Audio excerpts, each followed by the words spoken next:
For Darth Maul, every day spent in hiding felt like torture. The Sith apprentice wanted nothing more than to reveal himself to the Jedi, and to use the crimson dual blades of his lightsaber to slice through the entire order, but Palpatine forbid it. The senator from Naboo had a plan, and in order for it to come to fruition, every single twist and turn needed to be expertly choreographed. Otherwise, he'd end up just like the Sith who came before him, another failure who was ultimately defeated by the combined strength of the Jedi. But even though Palpatine explained their need to remain concealed time and time again, Maul struggled to abide by it. In order to distract himself from his own rage and his need to exterminate Jedi, Maul would regularly pit himself against some of the most dangerous dueling droids and assassin droids in the galaxy. This was all part of his Sith training, and Palpatine closely observed the results of each session. But for Maul, these moments were more than just hours spent owning his craft. This was the only way he could endure hiding. Once, just 6 months before the blockade of Naboo,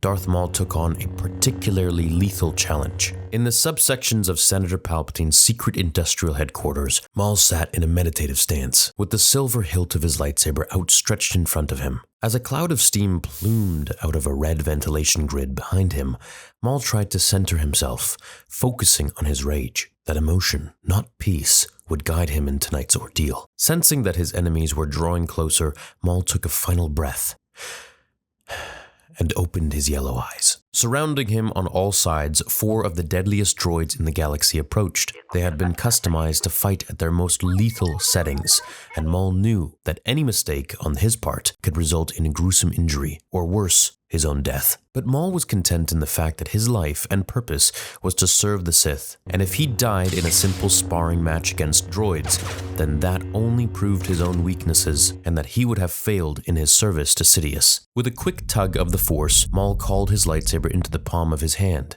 and with another gesture ignited both blades. As soon as the crimson sword came to life, an orb-shaped assassin droid fired a lethal ion shot at the Sith apprentice. These weren't the cumbersome B-1 battle droids that the Nemoidians used when pushing their weight around the Trade Federation, and that first volley of blaster fire proved it. But Maul, now at the peak of his physical performance, deflected the bolt, and after crouching beneath another round, uses his lightsaber to cut the droid in 2. Now only 3 remained, and they wasted no time. They tried to use their superior numbers to encircle the Sith, but with a single outstretched hand, Maul used the Force to push the biggest droid back, and with only 2 left, Maul showed off his dueling skills. The droids tried to make use of their melee weapons, but they were no match for the power of the dark side. Echoing the same dueling strike that he would use to defeat Jedi Master Qui-Gon Jinn on the surface of Naboo, Maul pierced the belly of the second droid, cutting through a maze of cables, sending electric blue arcs flying into the air. When Maul turned to look at the 2 surviving droids,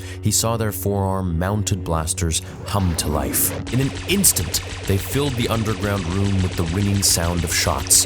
While a single-bladed lightsaber might have allowed a Force user to accurately deflect blasters, a staff was a bit more complicated. Despite the advantage of having 2 blades, it was actually hard to twirl and move, so taking on more than 1 blaster-armed opponent at a time was notoriously difficult, a fact that Maul was painfully aware of. Realizing that he wouldn't be able to stop all the bolts, Maul turned towards a far wall. Summoning his strength in the Force, Maul used his momentum to run vertically up the steel panel and then pushed himself off of it, flipping above the droids and landing directly behind them. With a clean cut of his lightsaber, Maul managed to cut the smaller assassin in 2, leaving the only hulking, giant walking tank as his final obstacle. Without his smaller accomplices to help him, the final droid's giant chassis proved to be too slow. Despite its massive arm-mounted cannons that fired hundreds of rounds a minute, Maul was able to close the ground between them. With a quick kick to the droid's head and a few slices through its limbs, Maul cut it down in no time. But the victory didn't bring him peace.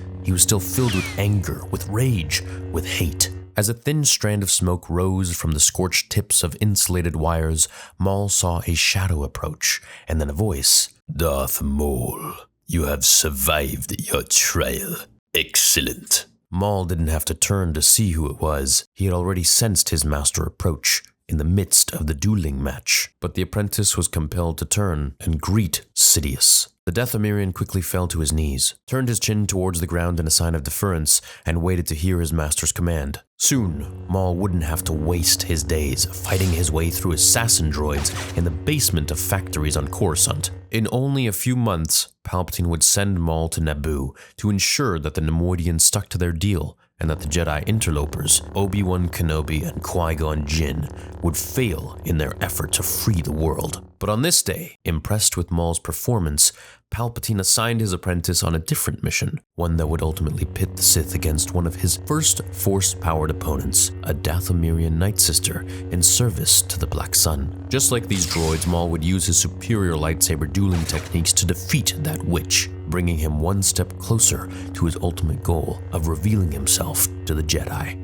Something I'd really like to see going forwards with Star Wars is a Darth Maul series, either animated or live action, with Ray Park returning to reprise his role as Darth Maul, or a Darth Maul game that takes place before The Phantom Menace. I think Darth Maul is up there with Darth Vader himself as an interesting character with a pretty cool arc, and I think there's a lot of untapped potential and resources for Lucasfilm to pull from, should they so wish. Thanks for watching today's video. Make sure to check me out on Spotify for exclusive content, and I will see you all in the next video on Star Wars Theory. Until then, my fellow Jedi and Sith friends, remember, the Force will be with you. Always.